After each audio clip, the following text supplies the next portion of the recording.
In a Nuzlocke, any Pokemon that faints is boxed forever, and you only get to catch the first Pokemon you find per route. But what if all those encounters were randomized? Game knowledge is arguably the most important Nuzlocke skill, so randomizing every trainer's team should make things a lot more difficult. But that's not difficult enough. Every gym leader is now guaranteed to have a legendary or mega evolution, and every Pokemon above level 30 is instantly turned into its final evolution. On top of that, the late game trainers have all been given extra Pokemon to fill out their teams. To begin our journey, we need to pick our randomized starter Pokemon, and our selection is pretty awesome. Both Starly and Magnemite are amazing Pokemon in the early game that don't fall off towards the end game, but how can I pass up on the opportunity to use Bagon? Unfortunately, as I check Bagon's summary in the first battle, it seems like our boy's pretty speed screwed, which is later confirmed with its brave nature. Additionally, all abilities in the game have been shuffled around for every single Pokemon, and Justified could be really handy in the right circumstance. Since Roxanne's team is already going to be stacked, we're going to need some new team members, and the first Pokemon I find is a Metapod on Route 103. This is an excellent first capture since we can already evolve it at level 10 into Butterfree. And while Rockhead is in this case a much worse ability than Butterfree's regular Compound Eyes, Butterfree's still an amazing Pokemon to have this early in the game. Proceeding carefully, Route 102 blesses me with another great find, a Spupa, which we once again can evolve right away into Vivillon. Really, Iron Fist, that's what we're oh god. And my luck doesn't exactly improve from there since my 104 encounter is a Paras. Even if it had huge power, this thing would barely be usable. However, my luck takes a turn as I find myself a Magikarp in Petalburg Woods. Now, while Analytic is a pretty awesome ability, Gyarados is pretty fast, so it won't be as useful as you might think. Then as I take care to dodge as many trainers as I can since they could have incredibly powerful Pokemon, I stumble upon a Gyarados. There's then one more encounter I can pick up before the first gym, and it happens to be a Hoppip. Now, Hoppip isn't that great a Pokemon to begin with, but if we can keep it around, it'll give us double access to Sleep Powder together with Butterfree, which would be broken. Now, I've been lucky that none of the mandatory trainers so far have had anything scary, but that's about to change since Rocker Roxanne is guaranteed to have at least one. She starts out with a Vullaby, and while it manages to get Bagon down to low health, it doesn't take long before we take it out. Seeing that we're only at level 14, a legendary Pokemon could devastate our team, particularly if that legendary is Primal Groudon. At level 14, Groudon has Ancient Power, Mudshot, and Scary Face since it hasn't had time to learn Earth Power at 15 yet. And since most of our team is very weak to Rock, this is not good. Expecting an Ancient Power here, I have to swap out of my Vivillon, and Mushroom Man is unfortunately not going to be able to take it. However, switching into Paras was really just a way to get in Hoppip for free, and I'm honestly not expecting Hoppip to survive here, but we end up living on 5 HP, allowing us to go for Poison Powder. But of course she's got a randomized Pecha Berry, so that's great. This means that Hoppip is never going to get to learn Sleep Powder and will fall to the third Ancient Power. And to rub salt into that wound, the Ancient Power ends up getting the Omni Boost, giving Groudon a 33% boost to all of its stats. It was also at this point in the fight that I realized that I made a crucial misplay. You see, I had Vivillon out when Groudon first came in, meaning that I could have gone for a Protect, wasting an Ancient Power just as I'm doing now. However, because I didn't do that since I was awestruck by fear in the presence of Groudon, Vivillon unfortunately falls. This sacrifice, however, is certainly not in vain, since even though Groudon has boosted stats, its only current attacking move is Mudshot, and since Butterfree is a flying type, well, we've effectively soft-locked this Groudon, and we just have to wait for the poison to do its thing, meaning we actually claim the first gym badge, despite losing half of our team. Their sacrifices will not be forgotten. Seeing that half our team is gone, we're gonna need some new ones, starting off with this Swift Swim Rattata I found on Route 116. I also get another encounter in Rusturf Tunnel, which happens to be a Litwick with Volt Absorb, which is an awesome ability since all immunities are incredibly powerful. Moving on to Dewford, we have another slew of encounters to collect. First off, a Bunnelby with Poison Point. I then go fishing east of Dewford on Route 107 and pick myself up a Phantump. Flare Boost isn't really useful since Phantump is a physical attacker, and the minus attacking nature isn't great for that reason either. We can also do a spot of fishing north of Dewford on Route 106, where I find myself an Oshawott. Now, Oshawott is one of my favorites, but this one is a little bit different with the Imposter ability. Now, Imposter is amazing, particularly in a run where we know we're going to go up against super powerful Pokemon. This means we're ready to face Brawly, but unfortunately I've managed to overlevel Butterfree, so he's going to have to sit this fight out.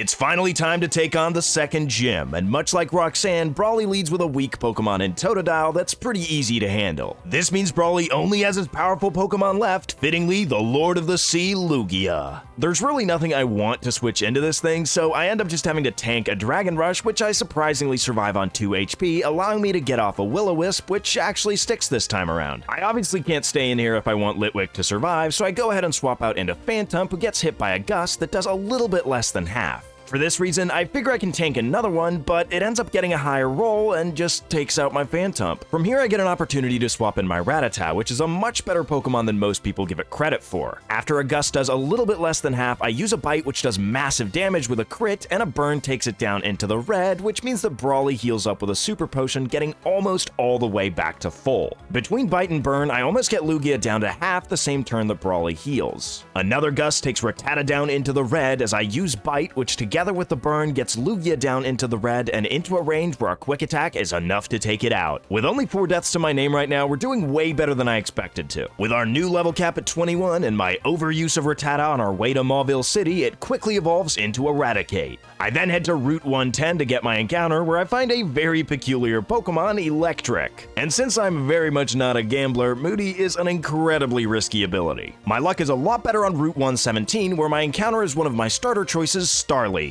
And much like Butterfree, it has a much worse ability in Overcoat than its natural ability Intimidate, but we're still gonna make do. In fact, we can evolve it right away into Staravia, as well as Bunnelby into Diggersby and Magikarp into Gyarados. Which means the time has come to take on Juggler Watson. And his first Pokemon is a Delibird, which is gonna be perfect setup fodder for my master plan. After putting it to sleep with Butterfree, I can easily swap in Diggersby and get in a couple of power-up punches before taking it out. This easily allows me to handle his second Pokemon, Gloom, and since his Mega Beedrill just decides to use Focus Energy, a +2 Rock Tomb is enough to take it out and seal the deal. Not too shabby for a gym fight, eh? Where are we supposed to be? Where are we going again? Teamwork organizational skills! Moving on, we now head north towards Lava Ridge Town, and in our way are these 4 rocks, and once I smash one of them, we run into our next encounter. And my goodness, it seems the good Lord Arceus has blessed me with Download Dratini. It could be a good while before this thing is an absolute masterpiece, but it certainly has the potential. It sure is big. No, more like huge. It takes my breath away. Wow, May, what a boost in confidence. I can't believe you can tell through my... Oh, you mean the volcano. Yeah, that would make a lot more sense. Emasculation and embarrassment aside, we can find our next encounter on Route 112, a Joltik. And while Gooey is an incredibly powerful ability, we really don't want Joltik to get hit, so it might not be as useful as you think. However, the special attack boosting nature is awesome.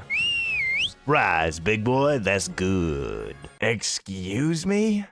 What? Moving on to Route 113, I find myself a Timber, and honestly, Strongjaw would be an awesome ability if it got any biting moves. Having ascended to the top of Mount Chimney at the behest of May, we now have to take on Team Aqua's leader, Archie. And I have no idea how this man put himself through engineering school, but his first Pokemon is a Mega Alakazam. Having started with Butterfree myself, I figure I can take one hit from this thing, but it just ends up going for the non-damaging Miracle Eye. I then hit it with a super effective Struggle Bug, but a Tangaberry reduces the damage it does. However, my intention was just to lower its special attack all along. I then swap into Giant Rat on a Disable, effectively allowing me to switch in for free as the Alakazam once again goes for Miracle Eye for some reason, and I can take it out with a Crunch. His second Pokemon is a Seadra, which I fairly easily eliminate with a couple of Hyper Fangs and a Quick Attack. His strongest Pokemon, Sharpedo, is randomized into an Archeops, which is an incredibly powerful Pokemon, so I immediately swap out into Rescue Rabbit, who gets hit by a Pluck. Another Pluck takes Diggersby down into the red, but it does activate its Poison Point ability, poisoning the Archeops before I can hit it with a Rock Tomb to lower its speed. At this point, I definitely have to swap Diggersby out the next turn, but the fact that this Archeops is holding a red card does it for me, sending in Copycat, who turns itself into the Archeops. I really don't want to risk the speed tie and be taken out here, so I go ahead and swap into Gyarados, even though the Ancient Power is super effective. It does a little bit over half, so another one would take us out. However, the poison puts Archeops into Fetus range, which halves its speed, allowing Gyarados to outspeed it, taking it out with a Dragon Rage. Moving on to the Jagged Path, we get another encounter, Krogunk. Now, Krogunk is the toxic mouth Pokemon, but maybe that vulgarity is the exact type of thing we need to fight fire with fire when Flannery unreasonably starts yelling at us. Ace Trainer Flannery is a nice midpoint in the game. Her Pokemon aren't at level 30, so we have the best chance possible that she doesn't have fully evolved Pokemon. That said, she starts with AZ's Floette as I send in Butterfree. I take the first turn to Poison Powder it as it just hits me with a quad-resisted Magical Leaf. From there, I go for a Struggle Bug just to lower its special attack, which does end up getting a critical hit despite doing pretty pitiful damage, as the Floette then goes for Wish. Knowing that it's going to get all its HP back, I need to swap into something that can do a little bit more damage, so I go ahead and swap into Raticate as it just sets up a Lucky Chant. The next turn I go for a Hyper Fang, which does about 75% to the Floette, which recovers back a bit of health with a Citrus Berry. It then tries to go for Lucky Chant again for some reason, which of course fails, allowing me to take it out the next turn with a Hyper Fang.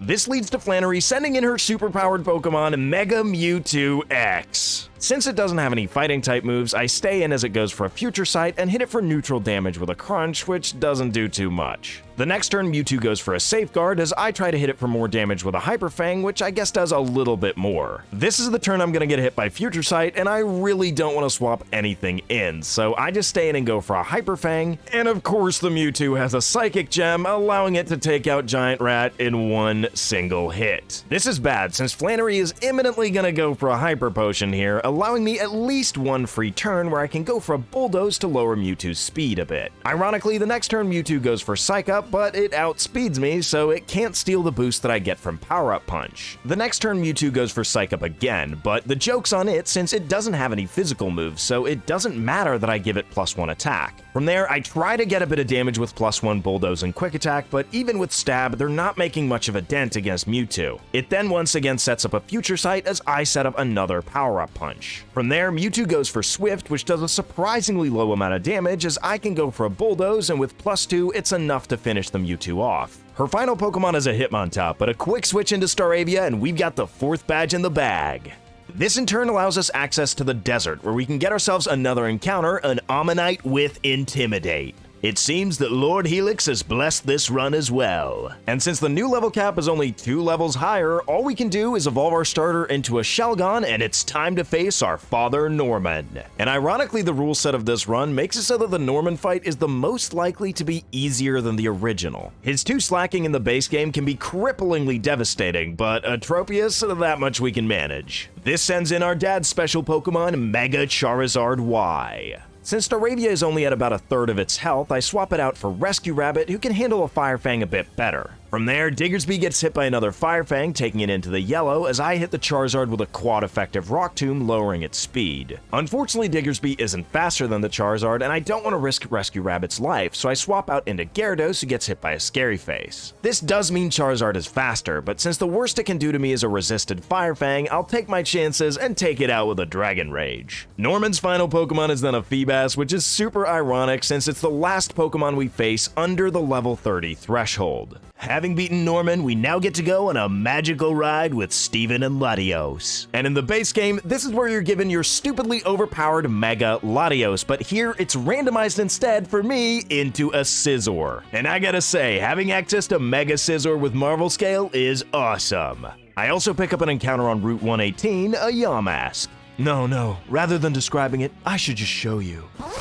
Fine then, Steven, let me just pull out my microscope. Since the level cap is now 35, we can get some awesome evolutions like Staraptor and Coffagrigus. That makes our next opponent Ranger Winona, who starts out the fight strong with a Haxorus. I start out with Staraptor, but unfortunately I don't have Intimidate, which puts me in a pretty rough spot, and I decide to swap out. I swap into Scizor expecting a Dragon Claw, but Haxorus does something much worse, setting up with Dragon Dance. If I allow Haxorus to get enough Dragon Dances, things could easily get out of hand, and I could lose my entire team. Thankfully, the turn I Mega Evolve, the Haxorus ends up going for Dragon Claw, which does about 20% as I hit it with a Metal Claw. It does quite a bit of damage, but a Key Berry then boosts Haxorus defense. The following turn, Haxorus gets greedy and sets up another Dragon Dance as I use a Metal Claw, which actually ends up getting me the attack boost. Unfortunately, the Metal Claw put Haxorus in range for Winona to use a Hyper Potion, and I miss my Metal Claw on top of that. Now at full health again, Haxorus goes for another Dragon Dance as I hit it with a Metal Claw, which does a bit less than half. Even at +3 attack, a resisted Dragon Claw doesn't do too much to Mega Scizor, and I can retaliate with a Metal Claw, which puts Haxorus in the red. Winona then gets super greedy, going for another Dragon Dance, which allows me to take out the Haxorus with a Metal Claw. Her second Pokemon is then a Feraligatr, but even at this health, I figure I can take an attack from it, and a Crunch doesn't even get me down into the red as I hit it with a critical hit slash. I don't want to take my chances against a crit here, however, so I swap out into Gyarados, who can tank a Crunch beautifully, and it doesn't even get the defense drop. From there, a Bulldoze the next turn is enough to end the Feraligatr. Winona's third Pokemon is another starter, Serperior. And since this matchup isn't awesome for Gyarados, I swap out into Butterfree as the Serperior goes for a Leaf Blade, which is boosted by a Grass Gem. However, since it's quad resisted, it barely does any damage anyway. Butterfree then gets Leech Seeded before going for a Struggle Bug, which just does barely below half. The next turn, Butterfree gets hit by a Slam, taking it down into the yellow as I go for a Struggle Bug, taking Serperior down into the red. However, after Leech Seed, Serperior gets back into the yellow, and I really don't want to stay in to take another Slam, so I have to swap out. At this point, however, Staraptor can easily come in and take out the Serperior with an Aerial Ace. This just leaves Winona with one Pokemon, and since we haven't seen a Legendary yet, that means Mega Latias. Not wanting to be obliterated by a Mist Ball, I swap into Cofagrigus, who honestly doesn't take the Mist Ball as well as I'd hoped, being hit for over half. I am able to tank another one though after my Citrus Berry, but I just learned that this Latias has a Life Orb. The next Mist Ball takes Cofagrigus down into the red at just 18 HP as I retaliate with a Hex, taking Latias into the yellow. In order to keep Cofagrigus around, I swap out into Rescue Rabbit, who gets hit by a Mist Ball, which again does over half. I was really hoping that Diggersby's Quick Attack would be enough to do the trick here, but it just chips Latias a bit, moving it into the red as it takes me out with a Mist Ball. Oh well, I guess that puts Staraptor on Quick Attack duty as well, finishing off the Latias and getting us the 6th Gym Badge. With the level cap jumping 10 levels, we can evolve a lot of Pokemon, first of which being Joltik into Galvantula. Krogunk then felt it wasn't enough to be the Toxic Mouth Pokemon and figured it would just flip everyone off as it evolves into Toxicroak. Finally, we also evolve Lord Helix into Omastar. Did you come here to pay your respects to the spirits of departed Pokemon? You must care a lot about your Pokemon. Don't remind me. Now that Team Aqua's stolen a submarine, I guess we're gonna have to deal with them. Oh boy, Archie really does spread his swimmer grunts around. Alright, let's have... Okay, that's not the type of Free Willy I was expected to see. Heading on towards Moss Deep City, we can get another few encounters, the first of which being a Noivern.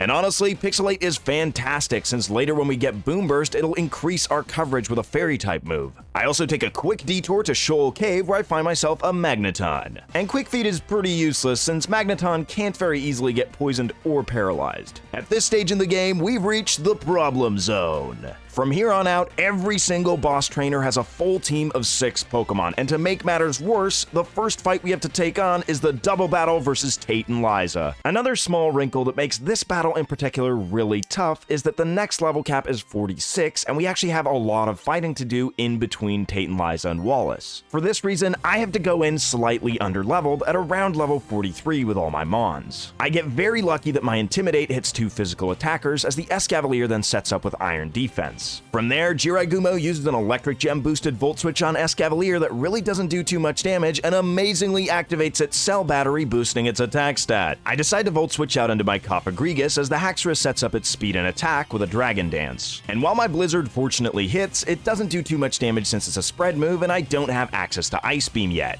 The next turn, Haxorus taunts my Cofagrigus as the Escavalier dodges my Blizzard, which is fine since I was just aiming to take out the Haxorus anyway. Cofagrigus then unfortunately can't go for Will-O-Wisp because of the taunt, which means that this critical hit X-Scissor does massive damage versus Omastar. And from there, the twins' next Pokemon is a Mega Gyarados. Great. I decide to let Omastar use Protect the next turn, which works out beautifully as the Gyarados targets it with a Hydro Pump. I then hit the Escavalier with a Shadow Ball and dodge another X-Scissor with Protect. Since Omastar's low on health and at risk to a Hydro Pump, I decide to swap into my Gyarados, who can easily tank a Hydro Pump. From there, Cofagrigus uses another Shadow Ball, which I didn't think would take out the Escavalier, but a critical hit does the job. From there, the twins' next Pokemon is an Aerodactyl. And since both my opponents have Dark-type moves, I decide to swap out Cofagrigus for Scizor since I don't think it can handle being double-teamed. However, the Aerodactyl instead hits Gyarados with a takedown that does massive damage, and I retaliate back with an Ice Fang that does over half. To end the turn, Mega Gyarados sets up the rain. On my side of the field, field, I now have 2 Pokemon that can Mega Evolve, but I figure that Scizor is probably going to be my best bet. After Mega Evolving, Scizor takes out Aerodactyl with a Bullet Punch. I then decide to use Bulldoze with Gyarados. Since Scizor is already slow, it won't do too much damage, and we can at least lower the speed of my opponent's Gyarados. From there, I end up losing the Gyarados showdown, being taken down by Mega Gyarados' Crunch. And of course, Tate and Liza's next Pokemon had to be a Reshiram, at least the rain's up. And I do intend on capitalizing on that rain by using a 100% accurate Thunder, which does about 70% to the Gyarados and paralyzes. I then thought I'd be able to tank a quad-effective Flamethrower from Reshiram in the rain, but that was obviously wrong.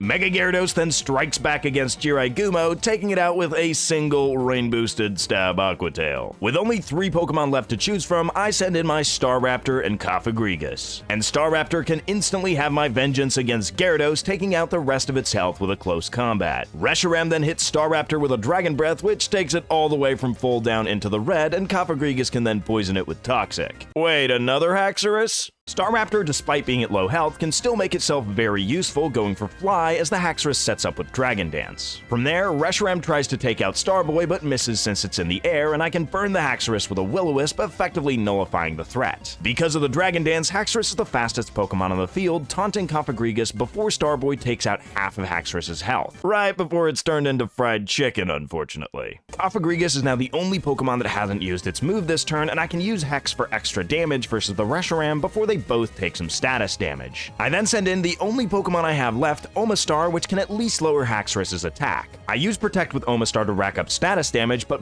both of the opposing dragons target it, which means I get a free turn to go for Hex, taking out the Reshiram. However, unfortunately the burn at the end of the turn leaves Haxorus in the red, which means that Tate and Liza heal it up all the way to full with a Hyper Potion. This is very luckily not a full restore, because after Omastar uses Ancient Power, I can use Hex with Cofagrigus, which is powered up by Haxorus' burn, and together with that burn is enough to take it out. So that was a pretty intense fight, leaving us with only 2 Pokemon left, and honestly, I'd love to try a Nuzlocke with only double battles, so if that's something you guys would want, let me know, because I figure that would be pretty chaotic. It's getting pretty crowded up in here, and because of all our fallen comrades, we need some replacements, so I decide to level Timber all the way up to Conkeldurr. And we're sure gonna need those team members, cause it's time for the final showdown versus Rich Boy Archie. He's become too drunk on power and other stuff. A total menace to civilized society that must be stopped. His first Pokemon is a Gengar, and I'm very lucky that it's not a Mega as I send in my own Magneton. A Shadow Ball from the Gengar does massive damage, even getting the special defense drop before I can hit it with a Volt Switch, swapping out into Conkeldurr. From there, Gengar hits it with a Shadow Punch, which is vexing since Shadow Ball would do way more damage, and I can just take out the Gengar with an Earthquake since I know it has pressure and not Levitate. Next is Mega Latios, which is incredibly threatening for our fighting type here, so I swap out into Omastar, who can get an Intimidate on the switch. The Latios then uses Telekinesis, which boosts its accuracy for a few turns. Now that I've gotten off the Intimidate, Omastar has done its job, and I swap out into Cofagrigus, who gets hit by a Zen Headbutt for basically no damage. Latios then uses Telekinesis again to make Cofagrigus a bit easier to hit, as I use Toxic to get it poisoned. From there, Latios does about another 6th with a Zen Headbutt as I go for Hex, and to my great surprise, it just one-shots the Latios cleanly. Archie's next Pokemon is Electros, which immediately hits me with a Discharge for pretty good damage as I leave it with a burn from Will-O-Wisp. Another Discharge from Electros leaves Cofagrigus at just 3 HP as I try to go for Hex and learn that Electros has Wonder Guard.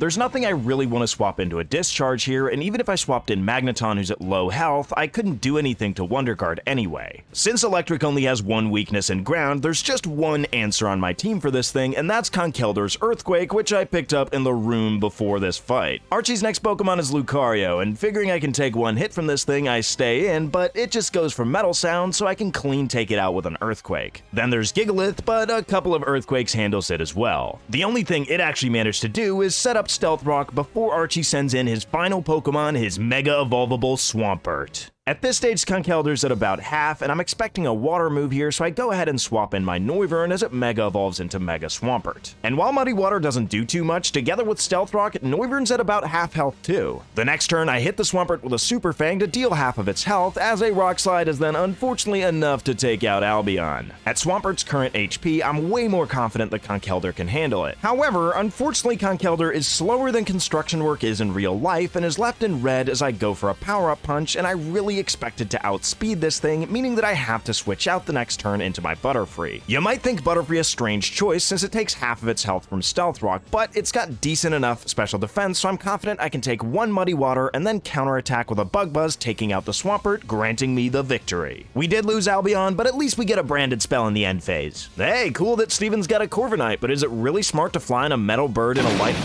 Oh.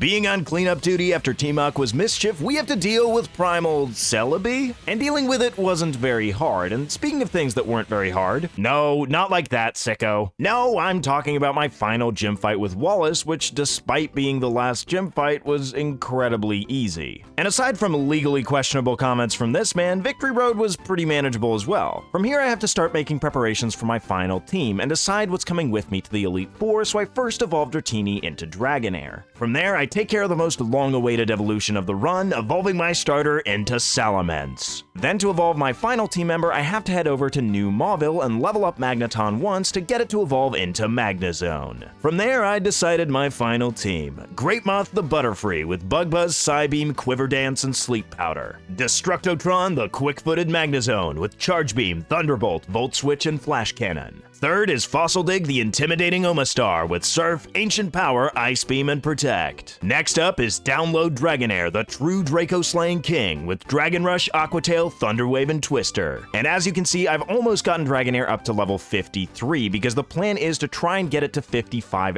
during the Elite Four so that we can have a Dragonite for at least the champion. But since I've set the level cap at 52, we can't have a Dragonite going in, and I'm gonna have to rely on my TMs to update its moveset. Second to last is Copycat the Imposter, which has a moveset full of HMs since its moves don't matter at all. I've also given it the Choice Scarf that I found during my travels to synergize well with its ability. Finally, the one who started it all, Curse of Dragon, the Justified Salamence, with Earthquake, Dragon Claw, Crunch, and Thunderfang. Not to forget that handy little Megastone we found along the way. And with that, the time has come to take on the Elite Four. My first opponent is Botanist Sidney, who leads the fight with a Mag Mortar, which is unfortunate since I decided to lead with my Volt-switching Magnezone. It's safe to say that I resorted to regular switching instead, swapping it out into my Salamence as it went for Flamethrower, which has the best animation in the game. The Flamethrower very fortunately doesn't get the 10% to burn me, and I can take out the Mag Mortar with an Earthquake. Sidney then sends in an Altaria, which is very unfortunate for him since it's easy pickings for a Dragon Claw. Third is Dodrio, and since this thing only has normal and flying type moves, I figured it would be a good opportunity to possibly set up with my Magnezone. To make things even better, it decides to lock itself into Uproar. The next turn I hit Dodrio with a Charge Beam that one-shots and boosts my special attack. However, my setup plans were completely wasted since Sidney has a Salamence of his own, and since it's got Flamethrower, I go ahead and swap out into Omastar. I get off the Intimidate, and since I quad resist Flamethrower, it barely does anything. It's here I learned that Salamence is Life Orbed, but since it's been intimidated, Zen Headbutt doesn't do too much damage, and an Ice Beam is of course enough to knock it out. His fifth Pokemon is Empoleon, so I swap back into Mega Salamence as it goes for Mist, and I can then take it out with an Earthquake. Sidney's final Pokemon is Swellow, who I guess is a high schooler in a hurry since it's got Turbo Blaze. It of course gets Turbo Fried by my Magnezone's Thunderbolt as I seize the victory. 1 down and 3 to go means that it's Phoebe time.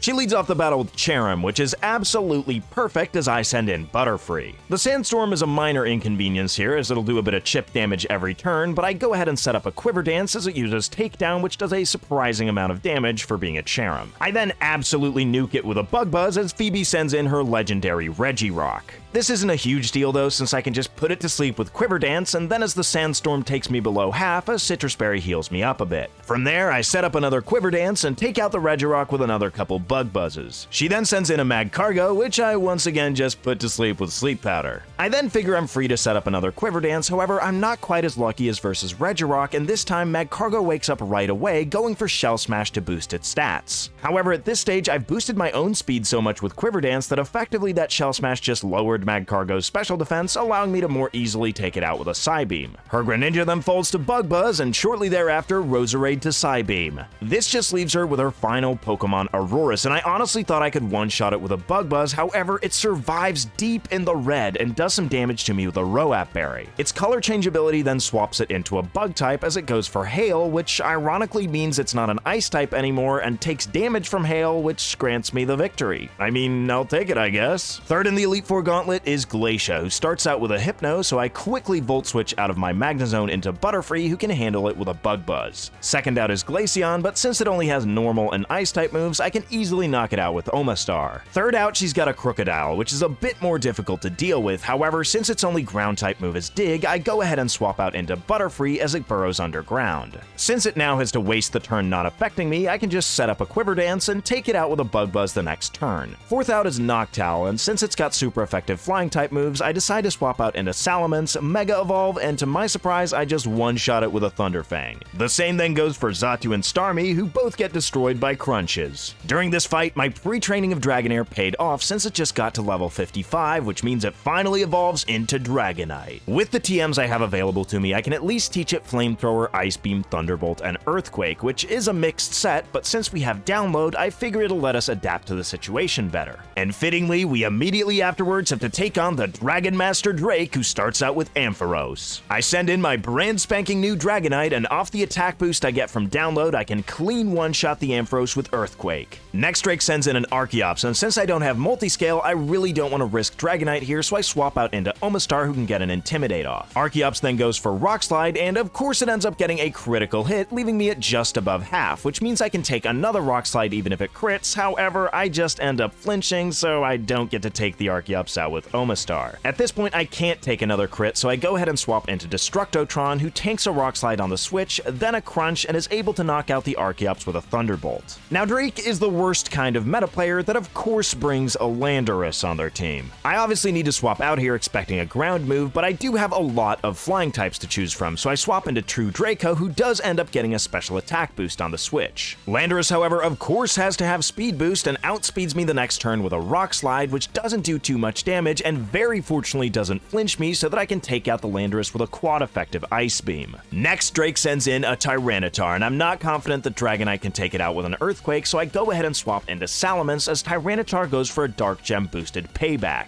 The best part about this is that the Dark-type move activates Salamence's Justified ability, which makes it very easy to just Mega Evolve and one-shot the Tyranitar with an Earthquake the next turn. From there, Electivire and Dusknoir stand no chance against super effective Earthquake and Crunch, sealing the victory for our team. Having defeated Drake with our entire Elite Four team intact, I get myself ready to face the greatest lightning rod of a man. Let's dance, Steven. All of me versus all of you.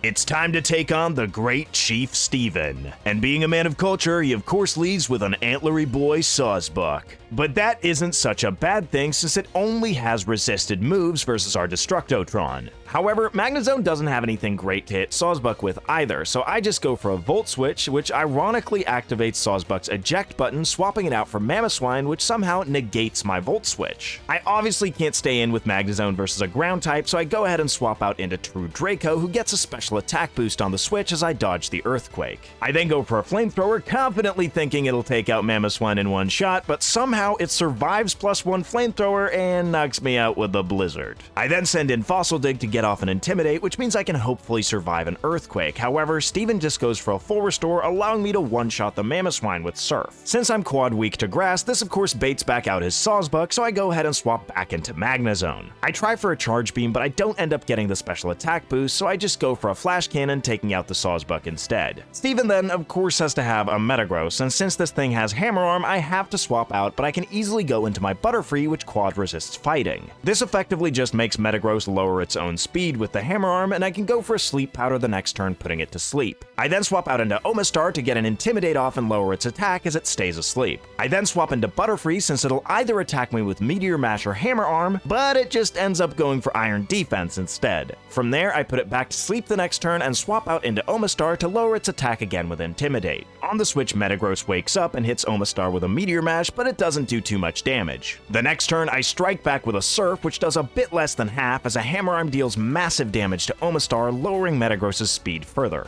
I then decide to go for another Surf since I can probably survive another attack as the Metagross sets up with Agility. Since it's in healing range, the full restore is expected here, so I just go for another Surf to get as much damage as possible, putting it back just above half. Omastar Omastar then gets hit by Hammer Arm, which it survives in the red on 26 HP, as another Surf leaves Metagross in the red again. Since Metagross outspeeds me, I can't leave Omastar in here, so I decide to swap in Copycat, who with Imposter copies all of Metagross's boosts. It then goes for Hammer Arm, lowering its own speed, which would be helpful if I didn't have the Choice Scarf, which means I would have outsped anyway, and I can take out the Metagross with a Meteor Mash. Steven's next Pokemon is a Skuntank, and it could either go for Flamethrower or Night Slash here, but I'm betting it sees more damage with Night Slash. And since Night Slash is a Dark-type move, it activates Salamence's Justified ability, boosting its attack. From there, I Mega Evolve Salamence and can easily take out the Skuntank with a super effective Earthquake. Steven's second to last Pokemon is Deoxys Defense Form. And this thing is so tanky that not even a +1 super effective Crunch from Mega Salamence is enough to take it out, but he squanders it all and just goes for Amnesia. With Speed Boost as its ability, however, it does outspeed the next turn, hitting me with a Zen Headbutt that doesn't do too much damage, and another Crunch can take out the Deoxys. Steven has then been taking notes from Cynthia as he sends in his final Pokemon, Garchomp. It's my Mega Dragon versus your Mega Dragon, Steven, and we all know who's coming out on top as I go for a Dragon Claw and knock out his wait a minute.